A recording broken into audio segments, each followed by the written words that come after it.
Behind every face and every action, there's a name. And the search for those names, well, that's where these stories begin. I'm Fox 4 senior reporter Caitlin Knapp, and I'm on a mission to get to know the names we know and perhaps find the ones we don't.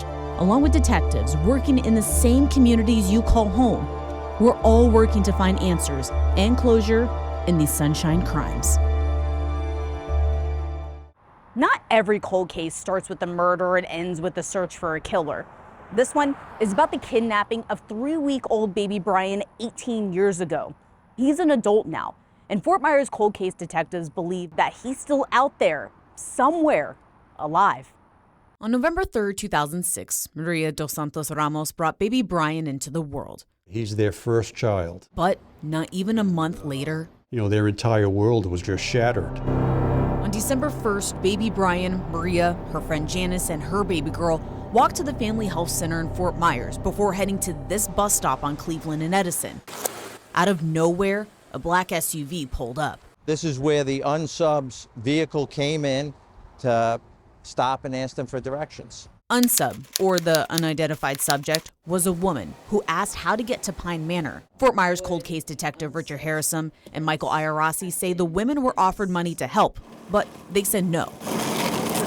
They both get on the bus, and according to them, they get off at the bus stop at Linhart. Not too far behind, the same SUV came from the opposite direction.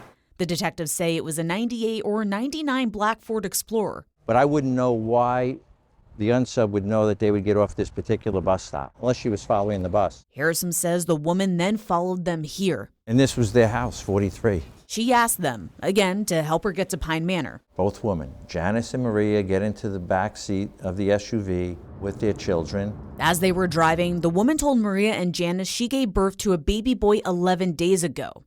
But was it true? Well, Harrison says there was a car seat, a diaper, and a teddy bear in the SUV. She says that her baby boy's name is Jose Guadalupe, and the baby's being kept at a home in Pine Manor where her mother lives. However, she doesn't know where that house is. At one point, the woman used Janice's phone. She said she needed to call her mom. But Harrison says that was a ruse. That phone call later on is found to go to what's called a poll room, where people congregate who are landscapers or working irrigation. She left 2 voicemails, and when they got to Pine Manor, they drove around, but didn't find the house the woman claimed to be looking for.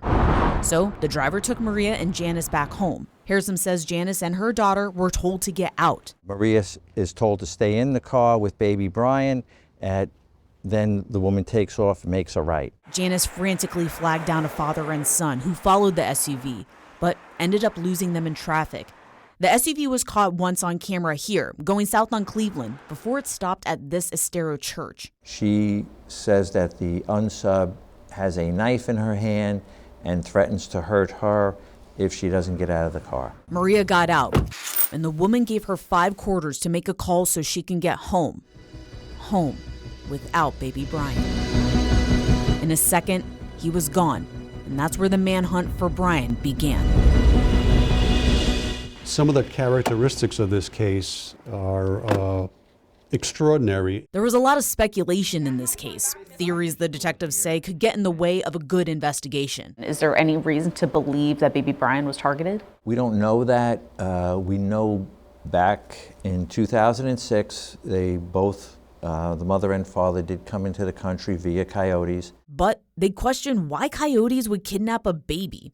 Beyond the theories, the detectives say they're sticking to what they do know. Remember that name, Jose Guadalupe? The woman said that was her baby's name? We feel as though there's a nexus between her making this telephone call to the pole shed. One of the people who actually stayed and lived at a house next to that pole shed, his name was Jose Guadalupe. The man who lived there has a son who worked at the pole shed. We suspect that whoever may be involved in this may have some type of connection to shore irrigation. What the connection is, well, that's what detectives are trying to figure out.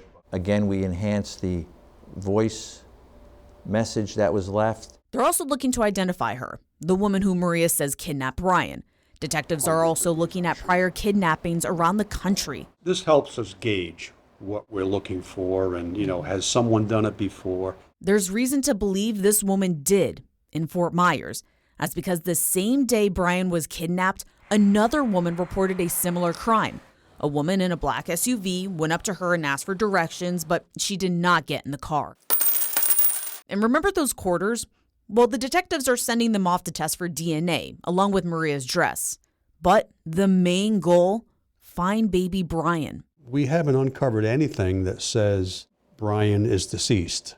An age progression photo from the National Center for Missing and Exploited Children shows what he may have looked like at 14. Now, they're working on a new one, 18-year-old Bryan. Aya Rossi has this message for Bryan, who is hopefully still out there watching this. Your family is here. They love you, they miss you, and they want nothing more than to reunite. We're not going to give up.